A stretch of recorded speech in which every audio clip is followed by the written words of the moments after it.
And in the ability of EDTA to knock this stuff out, there's an important adjunct that I want to add here, and that is EDTA does draw or break down the calcium, but it does not actually chelate up all the gunk or the residue. So EDTA has been found to be effective in certain situations and not in others because of the whole program that surrounds it. So if EDTA is combined, for example, with garlic, then it works. But if EDTA is done by itself, it doesn't really work because it doesn't actually clean up the gunk, all the mess that's left over. And of course, there's been a huge advance over the last 60 years in the fourth item, which is zeolites. Oh, yeah. Now, zeolites, they come in at a time when we need them. It's like a gift from God or goddess. I can say that here. It was like, oh my God, you don't believe in a bearded male deity floating in outer space with robes? No, I'm sorry, I don't believe that. You might, that's cool, but I don't. Anyway, I don't think we need any more male deities.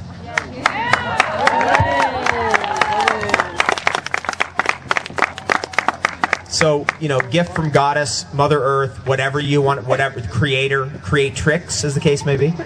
Either or. What is it? It's a hyperclay. It has a huge sucking power. And what happens is as these little organisms build their little stone walls, which are called coral reefs or otherwise calcification, what they do is they go, oh my God, there's mercury over here. We'll put that in our wall. Why do they put it in their wall? Because mercury is a complete defense against your immune system. So they're building their castles inside you, and they're putting, oh, we got lead, let's put that in over here. We've got depleted uranium, we'll put that right there. Depleted uranium consciousness. Think about it. It's the most ridiculous ever.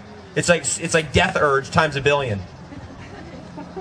Arsenic, let's put that in here. Cadmium, we're going to tuck that in here. So all this calcification is also loaded up with heavy metals. That's where it is. And as you strip it down, suddenly the heavy metals become exposed, and there's been one thing actually medically reviewed and determined to actually break down calcification and suck up the heavy metals without side effects. And that is NCD zeolite. It's not even just zeolites, but NCD zeolite has actually done the research. Now, probably all zeolites do that trick. But hey, you know, it's like a knockoff thing. I support that company. I wish I had a better product than they do, but they have the best product right now. And it does that trick, and it's been medically determined to do that. So now we've got 4 tools in category 1, which is what fries down the calcium. DMSO, MSM, ethylene diamine tetraacetic acid, EDTA, and zeolites. Zeolites are encased in all nuclear waste is encased in zeolites. Anybody know that? Every bit of nuclear waste ever been put in the earth has been encased in zeolites. You remember Chernobyl? What they're spraying onto Chernobyl? Do you remember that scene? Yeah. That was one of the most harrowing scenes ever. I mean, imagine those guys were dead in days, sometimes hours from radiation. Who were those firefighters who were there? They were spraying that stuff on that reactor. What was that stuff? Zeolites.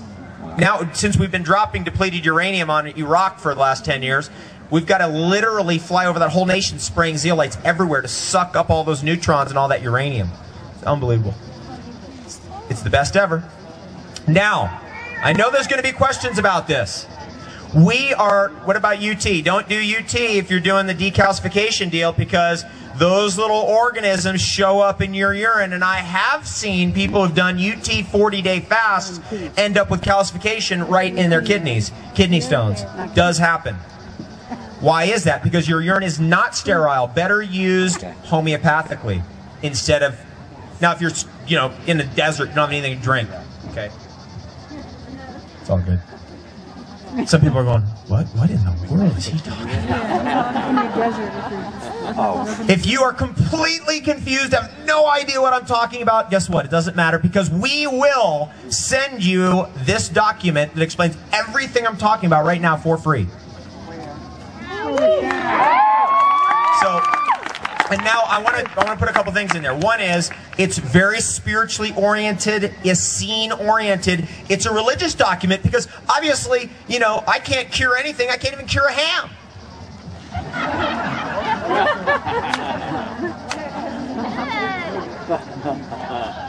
Only doctors can cure anything, right? I should know. Both my parents are medical doctors. I've seen their track record. No wonder I didn't listen to them. I mean, I haven't had kids yet because I remember how I was as a kid, and I'm thinking, there's no way I could handle that. It'd be too much. Maybe I'll get lucky, have the right kind of kid. Anyway, you never know. Anyway, so this document, it's all laid out, very specific. Let's say you are a complete supplement moron. You get up in the morning, you don't know what to do, you have no disciplines whatsoever. We have actually I've been working with this for years now, this little protocol. Now we've got it in 3 stages, so if you're like beginner, you like just off hamburgers, or not even, maybe, and some guy came to my seminar and he's like, yeah, I had my last hamburger this morning. It's like, whoa. It's easy. We've made it easy so you could just implement as you want to in 3 stages. Very simple. It can all be done in 5 minutes a day. How many people here brush their teeth? How many people here don't? It's as easy as brushing your teeth. If you can brush your teeth, you could do this. Do you drink water? If you drink water, you can do it. You go like this, you go like that. That's the whole thing about raw food. It's either going to be this or this. That's the only difference. Isn't that a trip? Like between one of you, like I know there's some raw food superheroes in this audience. How many of you are out there? Raw food superheroes. Some serious gastronauts in this group. I know that all of you can just jump right onto it, and even if you can't, it's all good. All you got to do is just switch doing this and just go like this, and it takes the same amount of work. It's the best ever, different result. Talk to Goji Girl up at our booth up there, which is right there. There she is, Goji Girl with the red hair. And Raw, right there with her. And we'll get an email list going, Goj, is that right? There's the list right there. And if you want that, we'll put you on the list. You get it for free. It's couched in very spiritual literature. I want to tell you that because you got to be able to read between the lines. You're going to think I'm become L. Ron Hubbard or something. You know, a friend of mine, he's like, man, we can't put this out. People are going to think it's like Scientology. I know, something weird. And I was like, look, you know, either it's that or I get arrested. What do you want? Like, okay, well. It's a scene-based. Now, second tier here. Now we get into the things that fry the slugs. Once we've gotten the shell off, then we need to fry the slugs. And that's where the real high-powered herbs come in. Number 1 herb in the world is garlic. This is the one. But I read Gabriel Cousins' book, and he told me no garlic. I read that, man. It's too stimulating. Meanwhile, there's road rage, billboards, television. Too stimulating? Kids from age 0 on high fructose corn syrup, and we're talking about stimulants? You know, kids at 1 day old on drugs.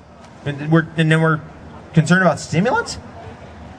Garlic is the most powerful herb in the world, and it does both tricks. It not only fries the shell off, it fries the guys out. That's why garlic's so powerful. And I paid the ultimate price with garlic because when I was in 9th grade, I had my first girlfriend. This girl, she was so beautiful, and she was on the other side of the school. She had completely different classes from me, but I thought one day I'm going to meet her. One day I did meet her. And we kind of connected, and I got her phone number. First phone number I ever got. And I called her. And the first time I ever called a girl on the phone. First girl I ever kissed, I think. And we kind of had this thing going, and then you know, summer came, and we kind of lost touch, and then I didn't see her for 10 years. Lost complete touch. I'm in an airport. I'm reading a book. I'm in an airport, San Diego Airport, Southwest Airlines terminal. This woman walks by, and I look at her, I catch her, I'm like,